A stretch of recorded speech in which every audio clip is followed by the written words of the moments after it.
Welcome into the premiere of the Laser Warm-Up. I'm Taylor Viles alongside with Josh Walmer.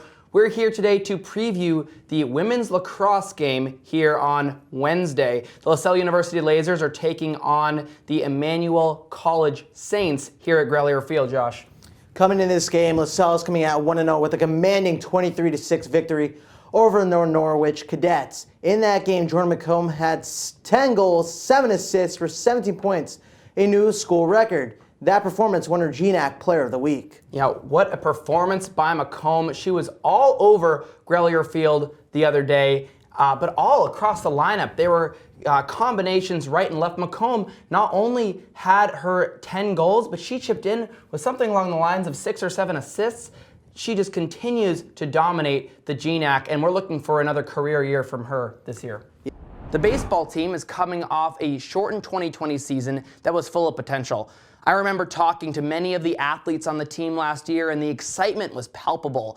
They went 2-3 to start the season, but that sample size was not large enough. They are returning several players, including 5 graduate students, who are taking advantage of their extra year of eligibility. Wyatt Savonan stands out as one of their brightest stars on the baseball team. Senior infielder, he hit .462 with 2 home runs during the 5 games last season, a vast improvement from his 2019 season.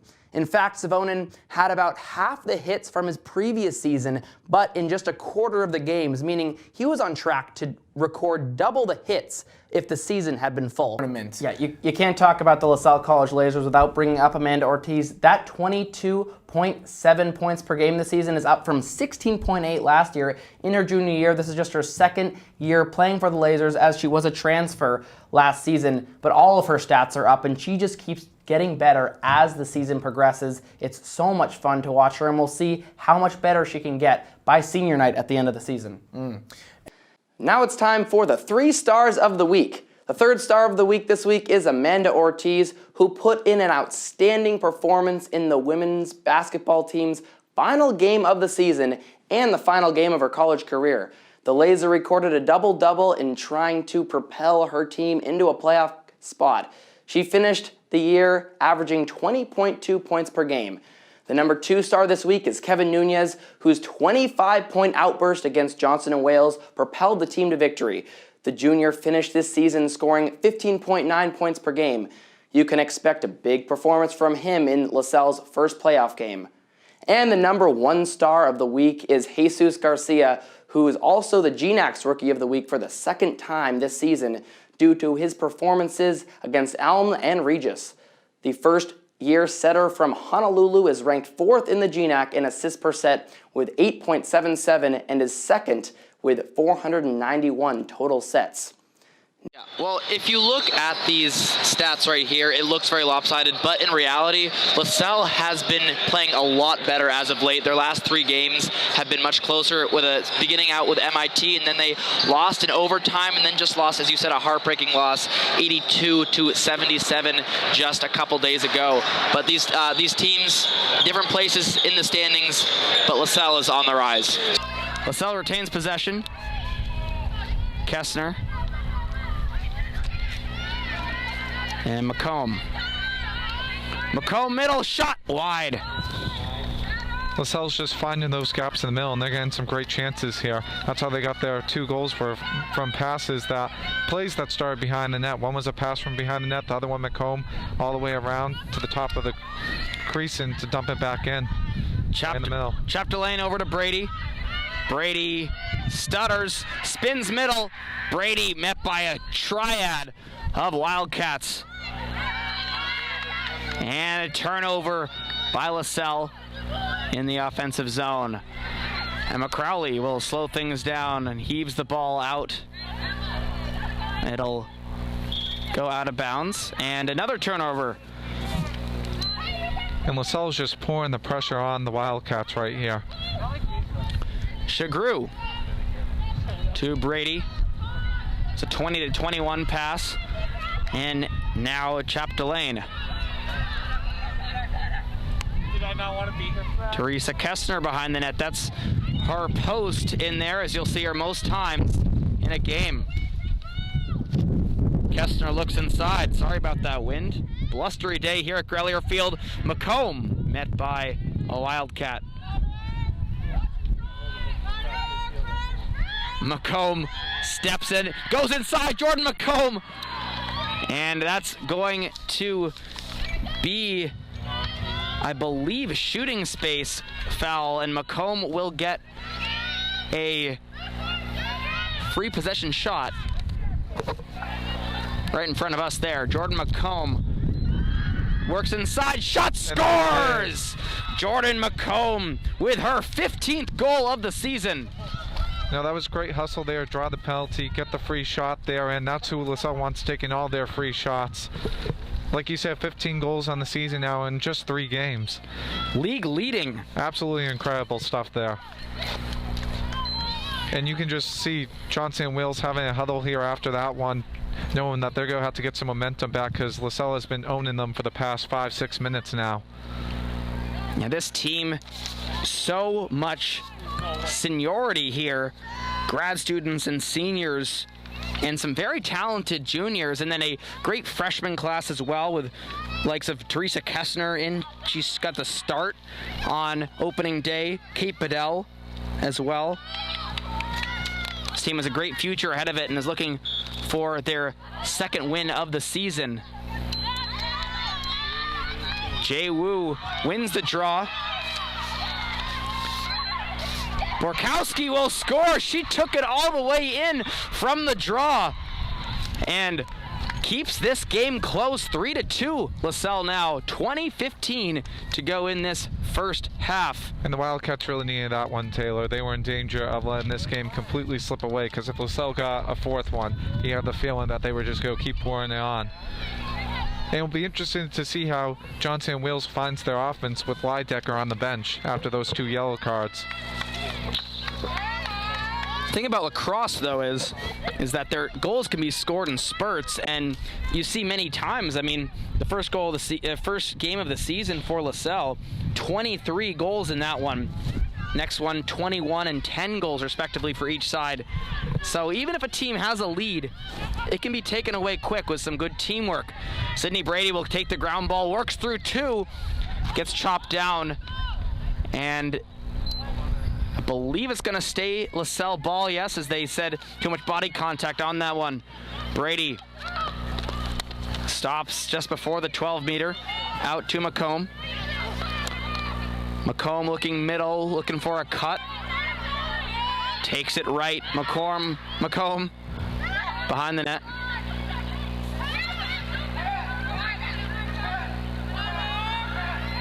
Out to Brady, just over her stick.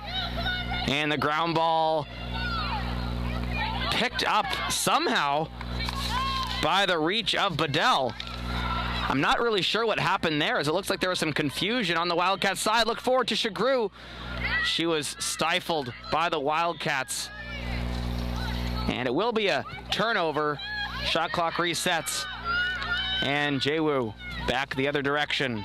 Marley Medina, the senior from South Hadley, Mass. Looks middle. She finds middle.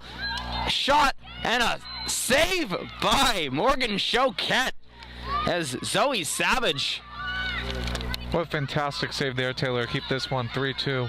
And now here comes LaSalle on the rush. Zoe Savage had that ball middle, and somehow Choquette tracked it all the way. Gadsden. It looked like a for sure goal there for the Wildcats, but this saves a 3-2 game after some great goalkeeping there. Kessner and Gadsden trade places. Kessner at the goal line. Looks middle, cuts inside, and she goes to the net and scores! Teresa Kessner scores the 4th goal of the game for LaSalle. The 3rd goal of her college career. Showing that freshmen can do it too. What a move by the freshman there to cut goal line on her defender. And a great finish as well. A 4-2 lead for LaSalle now with about 18:30 left in this half. You know, it'll be interesting to see, Nico, as Teresa Kessner grows and develops here at LaSalle. She already has such good footwork down low there. It's only going to improve, I'm sure. CCMY has got the ball back. That's Boehm, the star freshman rookie of the week 4 times this year. And she puts up the deep three and hits. You can't let her shoot threes. Precious Montgomery manning point right now for the Lasers. Over to Amanda Ortiz. Dev Markland started 13 games this season. Ortiz's layup attempt won't fall. 3-0 start here for CCNY as they take the ball back the other way. Boehm, and her layup won't go. A few misses right off the bat here for both sides. Ortiz will find a Deasia Allen for three, and it'll just rim out. If she can get hot here, she's pretty much unstoppable from beyond the arc. She's got the ball back as the Lasers got the offensive board. Amanda Ortiz. She'll look for the bounce pass from Montgomery, but it'll tip off the hands of Riley Boehm, and it'll stay LaSalle basketball.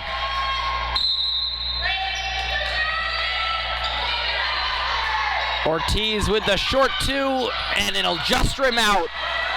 Rebounded by Zambrano, and she'll push it back over to Boehm.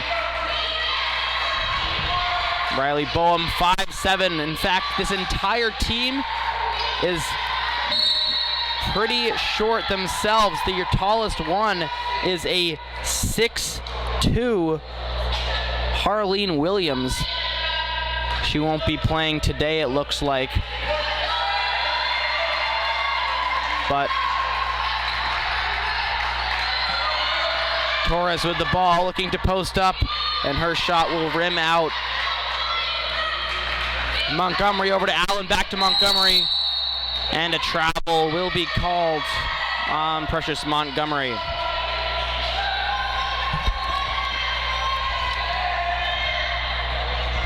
CCNY's basketball underneath the basket.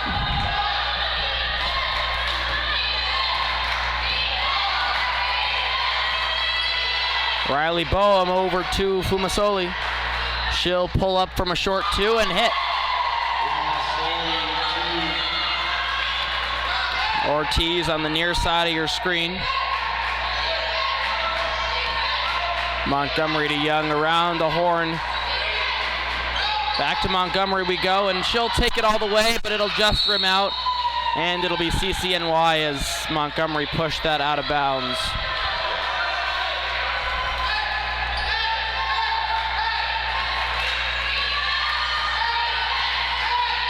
Fumasoli taking over as the point right now. Over to Boehm. Boehm double teamed briefly, steps back out and resets. And now she'll take it to the basket herself, and it'll be up and in. 2 points for Riley Boehm, and a 7-0 start for CCNY. She's doing fantastic right now. All 7 points coming from NCAA's Division III's leading scorer. Yes, sir. Markland, the tall guard. And the pass for Peyton Young will be tipped away by Fumasoli. She will take it, pass outside, and a travel will be called. A good call on that ref, as I was wondering if there was going to be anything called. Naomi Zambrano with the footwork. Yeah, I felt pretty safe about that one, as the closest player, Deasia Allen, was 15 feet away.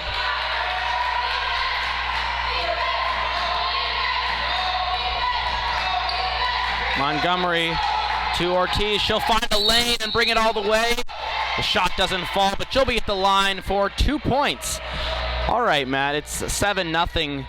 You're down 7-0 to a 2-15 team off the bat. What is the coach of the Lasers, Todd Montana, what is he saying to his team right now to try to get them back on the roll here? I think you have to double Riley Boehm, because she's the only one that's been scoring, and it's not like she's taken 10 shots and made 2. She is, I believe, she is 2 for 3. So that's something that, I'm sorry, she scored 5 out of 7, but that's still something you want to fix. You still want to double team her, as she is not a stranger to any coach's eye, that's for sure. Amanda Ortiz drained both free throws. It'll be back the other way. CCNY. Fumasoli with the basketball. Good defense provided by Amanda Ortiz, and she'll have the ball now, looking to drive. And the same thing as last time, no basket, but another 2 foul shots coming from the LaSalle leading scorer. Amanda Ortiz with another impressive season. She made last year's great season look like child's play. Oh, absolutely. As she is averaging 20.3 points per game, good for 3rd in the GNAC, obviously leading the team, and 2nd in the GNAC with steals per game. 3.6 leads the team in that. And she's helping out. The team is actually 3rd in the GNAC in steals per game with 9.8, which she is obviously a big reason why that is. She hits both free throws, and it's free throws keeping the Lasers within striking distance. It's a 1-possession game right now. Fumasoli trying to limit that. When you're dealing with a situation that's never occurred before, you know, that fear of the unknown a lot of times will cripple people. And, you know, our message to our players is really about routine and try to get everybody in a situation where, you know, you focus on trying to get better every day and growing every day. You know, one of the things we say is make adjustments, not excuses.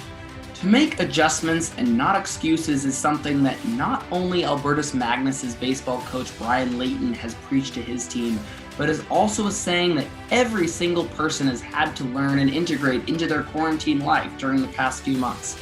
It's easy to feel sorry for yourself, but instead, the GNAC spring coaches are choosing to take the high road when dealing with coronavirus, and instead look at this as a massive learning experience, as well as a way to bring collegiate sports back stronger than ever. My name is Taylor Viles, and I am a rising junior at LaSalle University studying sports communication and journalism. And I was able to talk with 5 of these coaches from around the league about how they've handled the pandemic and how they will continue to deal with its consequences going forward.